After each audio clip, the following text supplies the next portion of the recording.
A hetes misnában vagyunk, az utolsó misnában vagyunk a fejezet, utolsó misnál, negyedik fejezet, hetedik misnájában. Ö, Rabbi, Rabbi Eliezer ben Azária, és a kis számok, amik majd kis számokat, amit fogtok látni, az az a szedés, tehát a nyomtatott szövegnek a számai, hogy például most itt a negyedik és az ötödik sorban van a misna, de ezt nem fogom majd mondani, csak úgy, hogy tudjátok, hogy mit jelentenek a számok. Igen. Tehát Rabbi Elazar ben Azaria, vagyis Rabbi Elazar Azaria fia, és akkor a következő sorba ugrottunk. Am Omer, én tfilát Musafin ela behever ír. A Musaf imád nem mond, illetve pontosan, mindjárt pontosítok is, ela behavar ír. Behaver ír. Ki is pontozta itt a Rambam, és elsőre máshogy olvastam, mert a legtöbb magyarázat vagy többi hagyományos misna magyarázatban, meg kiadásokban, hogyha pontozatát néztek, akkor Beheverírnek szokták mondani, de itt ki is van pontozva, hogy Behavár. Havár. És itt is Havár van. Több helyen többféle, itt utána meg Havernek is pontozta, de mindesetre nem Haver, nem Hevernek. Nincs, gyakorlatilag nem lesz különbség a jelentésben, de magában a szó jelentésében igen az, hogy a haver az egy haver, ugye nem a magyar haver, ugye annak köze van a magyar haver szónak is hozzá, de a haver szokták írni, néha szoktátok hallani, amikor valakit úgy hívnak esetleg föl bizonyos helyeken a Torához, hogy Jámod a haver.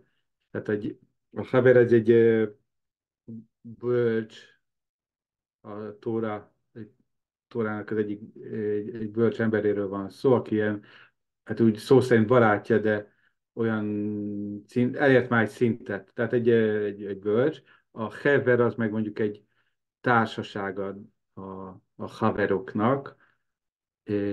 Tehát Musaf imát Rabbi Elazarben az Ária szerint olyan helyen mondunk, ahol a város bölcse van, a Rambam így pontozza, tehát a város bölcse van, vagy mások szerint ahol a város bölcsének a e, társasága van.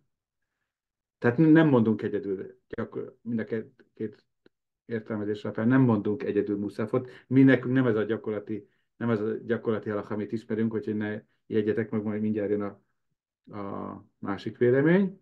וחכמים אומרים בחבריר ושלא בחבריר. בחבריר ושלא בחבריר, tehát Rabbi,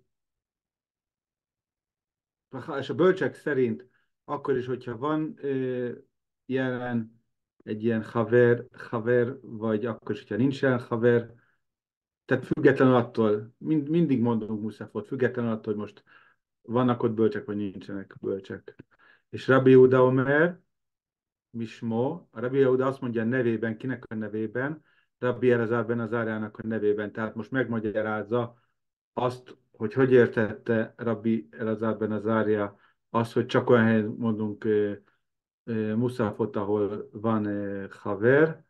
Ő ezt úgy magyarázza, hogy Mismo, kol makom שיש חבר עיר, היחיד פטור מתפילת המוספים. Tehát minden olyan helyen, ahol, ha van ott helyben haver ír, egy városi bölcs, vagy a város bölcsei, vagy vannak városi bölcsek, akkor ott az ember fel van mentve, még az egyes ember is, bejahid, ha jahid patur, ez ugye bár hé, ne téveszten az meg, hogy a mai általunk legtöbbször használt írásban így néz ki a bed, de Haya Hitpatur föl van mentve az egyes ember is. Ilyen helyen jön a magyarázata, és akkor a kis fehér számokkal jeleztem a baloldali oszlopban, hogy hol haladunk, a Héber szöveg az pedig a jobb oldalon van, általában párhuzamosan megy a kettő, ez is egyébként egy hasonlít a Héber szóra, a Számech meg a Mem, az a Sin meg a Memnek felel meg. Tehát mit jelent a haver? Talmid al-Talmid Chachamim. Tehát a Talmid Chachamoknak a nevét, Talmid Chachamokat hívjuk Havernak, tehát ez a magyarázata a Haver szónak. Tehát a város bölcséről van szó, és mit ért ez alatt, a Rambam magyarázata szerint mit értünk ez alatt, hogy vannak városi bölcsek, azt értük el ez alatt, hogy ahol összejönnek a városi bölcsek, vagyis Tfila Cibur. Így hívjuk a Tfila Ciburt, amit magyarul mondjuk, hogy közösség ima. Tehát a közösség ima az azt jelenti, hogy összejönnek a városi bölcsek, mert a városi bölcsnél jönnek össze a közösségek. Tehát ezért függ össze a kettő egymással. Rabbi Elazar ben Azariah szerint csak közösségben mondunk tehát imát, és egyáltalán nem mond, Rabbi Elazar ben Azariah szerint az egyes embernek nincs muszáf imához, tehát nincs szükség, hogy a muszáf, nem, nem is tartozik az egyes emberre a muszáf ima, ugyanis a muszáf ima, ez egy közösségi áldozat. A Rámbám most itt ebben nem megy bele ebbe a kérdésbe, de máshol igen, hogy kétféle lehetőség van, hogy miért azokat az imákat mondjuk, amiket mondunk, és az egyik az, hogy a atyák rendelték el, ugye Ábrahám, Izsák és Jákob a napi 3 imát, általában csak ez a 3 van, és van az a vélemény, hogy a kötelező imák a, az áldozatoknak felelnek meg. Ez két magyarázat. Rámban valamikor ezt mondja, már valahol pedig azt, de igazából nem kell, hogy ellentmondás legyen a kettő között. Mindenesetre a 4. ima az már nem az atyákhoz kötődik, a Muszaf ima, tehát 3 atyáról van szó, és nem 4-ről. De a Muszaf ima az egy közösségi áldozat, amit ugye szombaton és ünnepnapokon és újholdkor mutatunk be, és ezért semmi nincs, tehát az egyes ember, hogyha egyedül van, vagy hogyha egyedül vagy van, olyan helyen van, ahol nincsenek város, város bölcseinél nem jönnek össze az emberek, mert ugye ott van az imádkozás, akkor el sem mondjuk ezt. És Rabbi Yehuda pedig úgy magyarázza a Rabbi Elazar a véleményét, hogy hogyha összejöttek, tehát ha összejöttek az emberek azon a bizonyos helyen, akkor is, hogyha ő helyben nincs ott velük együtt, akkor akkor nem mondja el az egyes ember.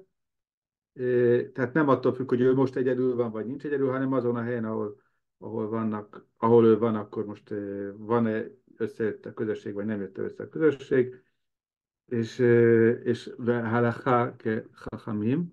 Most itt majdnem az egészet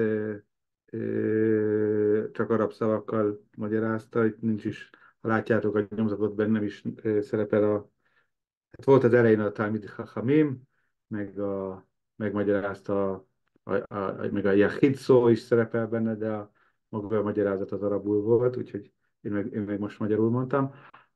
De az utolsó szót, ha megnézitek, Vehalacha ke Chachamim.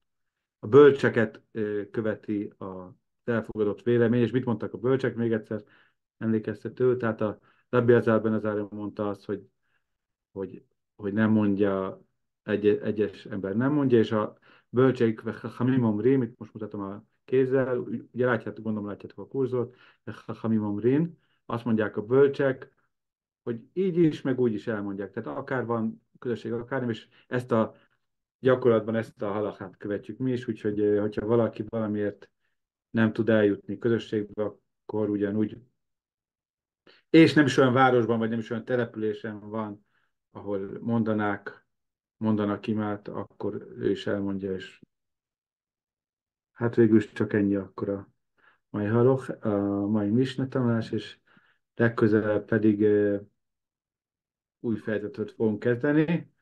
Köszönöm a lehetőséget, hogy egy egész fejezetet tanultunk együtt, és valami kérdés, vagy vá- hozzáfűzni való?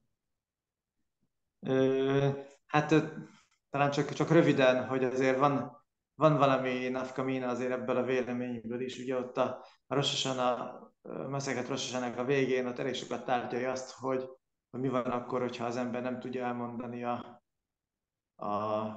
muszaf imát. Talán csak röviden, hogy azért van valami nafka mina azért ebből a véleményből is. Ugye ott a Rosh Hashanah, Meszeket Rosh Hashanah a végén ott elég sokat tárgyalja azt, hogy mi van akkor, hogyha az ember nem tudja elmondani a, a muszaf imát, mert nem tudja fejből, ugye ezt a rengeteg, Rosh Hashanah-kor az rengeteg mindent kellett tudni hozzá, hogy milyen idézetek vannak, hogy minden, és akkor ott azt mondja, konkrét azt mondja a Talmud, és az a halaha is, hogyha az ember nem tudja, akkor hagyatkozhat az imájában arra, hogy valaki úgyis el fogja mondani a városban, Hm. és hogy ő még valószínűleg jobban is fogja mondani, mint ő, úgyhogy még nyert is az ügyön. Aha. Meg van még egy dolog, amit így a közösségre szoktunk hagyatkozni, az Éruk Tapsirinál. Vagy nem, hogy szoktunk hagyatkozni, hanem pont, hogy elvileg nem hagyat, tehát mindenki megcsinálja mondjuk az Éruk Tapsirin, de a város rabbia mindig azzal úgy mondja el az Éruk Tapsirin, sőt, mindenki, aki el szokta mondani, gondol másokra is. Úgyhogy aki nem mondta el még, vagy nem csinált Éruk Tapsirint, ugye arról van szó, hogy a ünnepnap után következik a sábesz, és akkor nem,